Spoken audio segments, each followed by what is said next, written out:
International سیرت conference جو وفاقی وزارت مذہبی امور کے زیر اہتمام اسلام آباد میں 2 دن منعقد ہوئی ہے، اس کے حوالے سے 2-3 گزارشات عرض کرنا چاہ رہا ہوں۔ پہلی بات تو یہ ہے کہ یہ کانفرنس کا انعقاد ہر سال ہوتا ہے، ماشاءاللہ اس دفعہ بھی ختم نبوت کے عنوان سے ہوا ہے اور بہت اچھی بات ہے۔ اور اس میں ہمارے محترم دوست مولانا ڈاکٹر احمد علی سراج نے جس جرأت اور حوصلے کے ساتھ ختم نبوت کے تقاضوں کی طرف توجہ دلائی ہے وہ تحسین کے مستحق ہیں۔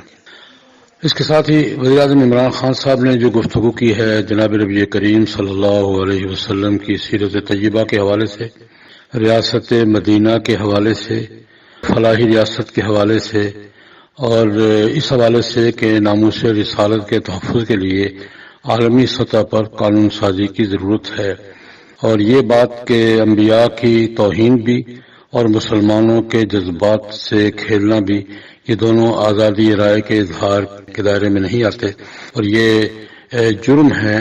اس پر پاکستان کی حکومت کا یہ اعلان کہ ہم دنیا بھر میں کمپین کریں گے اور عالمی سطح پر اس کو قانون سازی کے دائرے میں لانے کی کوشش کریں گے، یہ بڑا اچھا اعلان ہے۔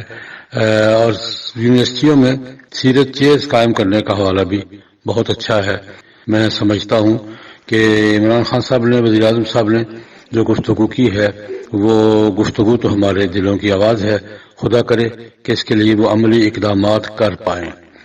اس کے ساتھ میں ایک پہلو کی طرف اور توجہ دلانا چاہوں گا کہ حضرت عیسیٰ علیہ السلام کے بارے میں ان کی زبان سے یہ بات نکلی ہے کہ ان کے بارے میں ہیومنس ہسٹری میں کوئی زیادہ تفصیلات نہیں ہیں۔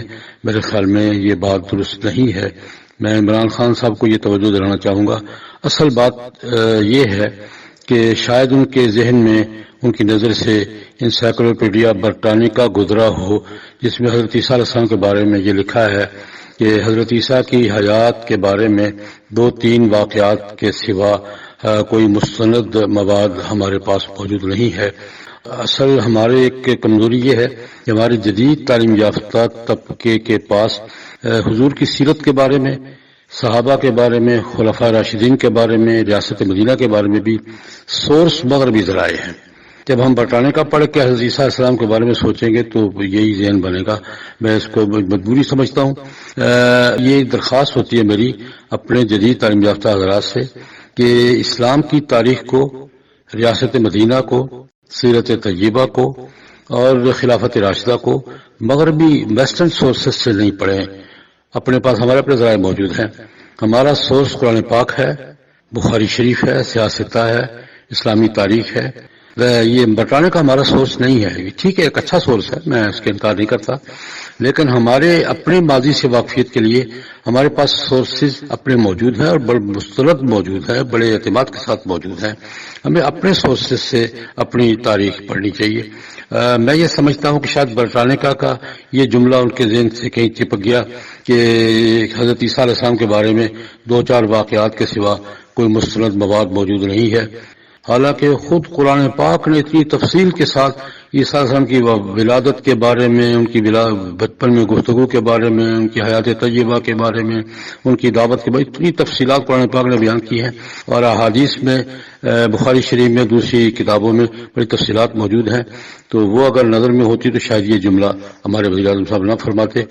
میری مجبوری یہ ہے کہ میں یہ نہیں سوچ دیکھتا کہ ایک صاحب نے کیا کہا ہے، میں یہ دیکھنے کی کوشش کرتا ہوں کہ کیوں کہا ہے، ان کے کہنے کی وجہ کیا ہے۔ یہ مجھے بات محسوس ہے۔ باقی یہ میں عرض کرنا چاہوں گا کہ یہ بات بہت اہم ہے جو انہوں نے کہی ہے کہ عالمی سطح پر ناموس رسالت کے تحفظ کے لیے بھی اور مسلمانوں کے جذبات کے احترام کی 2 مستقل مسئلے ہیں۔ یہ دونوں ہمارے بنیادی تقاضے ہیں۔